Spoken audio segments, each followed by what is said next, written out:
dibawa oleh masyarakat, kita yang akan dibawa oleh saudara-saudara kita, dan kita yang akan dimasukkan ke dalam liang lahat, kita yang akan dikuburkan. Umar bin Khattab radhiyallahu ta'ala anhu mengatakan, kulla yaumin yuqalu fihi mata fulan, wala budda min yaumin yuqalu fihi mata Umar. Setiap hari kita mendengarkan ada orang yang meninggal, disebutkan nama mereka, telah meninggal si fulan, si allan, dan pasti akan datang suatu hari di mana nama Umar yang akan disebutkan, telah meninggal Umar bin Khattab radhiyallahu ta'ala anhu. Dan itu telah terjadi. Maka hari ini pun saya katakan seperti itu.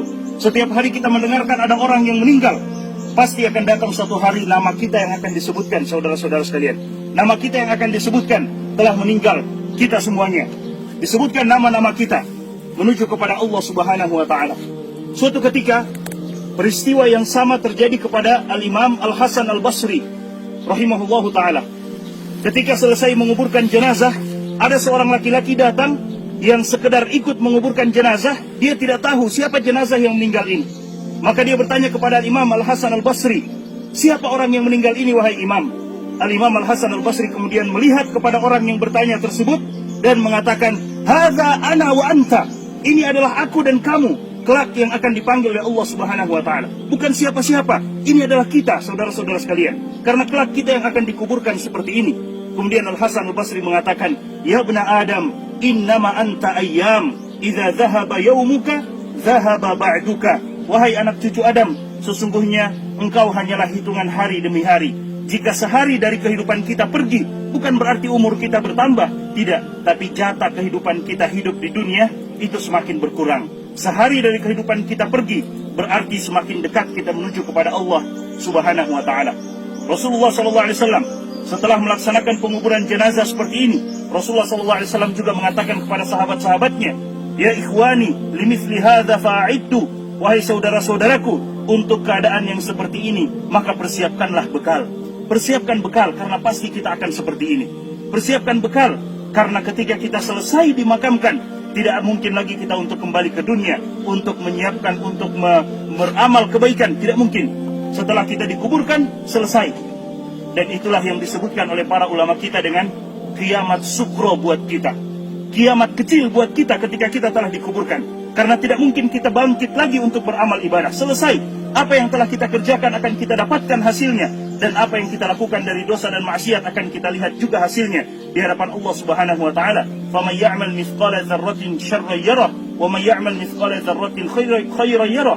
Siapa yang beramal keburukan akan dilihat sebesar zarrah pun. Kata para ulama kita, zarrah bisa diartikan dengan anak semut. Sebagian ulama tafsir kita mengatakan zarrah artinya anak semut. Bayangkan saudara-saudara sekalian, subhanallah, semut saja sangat kecil, bagaimana dengan anak semut? Sebesar itu keburukan atau kebaikan kita akan kita lihat balasannya di sisi Allah Subhanahu wa ta'ala. Tidak ada satupun yang akan dizalimi oleh Allah Subhanahu wa ta'ala. Limithli hadza falyamalil 'amilun.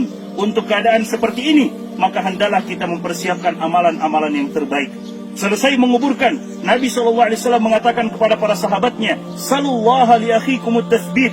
Minta dan bermohon kepada Allah Subhanahu wa ta'ala untuk saudaramu yang telah dikuburkan ini, at-tathbit, kekokohan, keteguhan untuk menjawab, fa innahul ana yus'al, karena dia sekarang sedang ditanya oleh malaikat Munkar dan Nakir.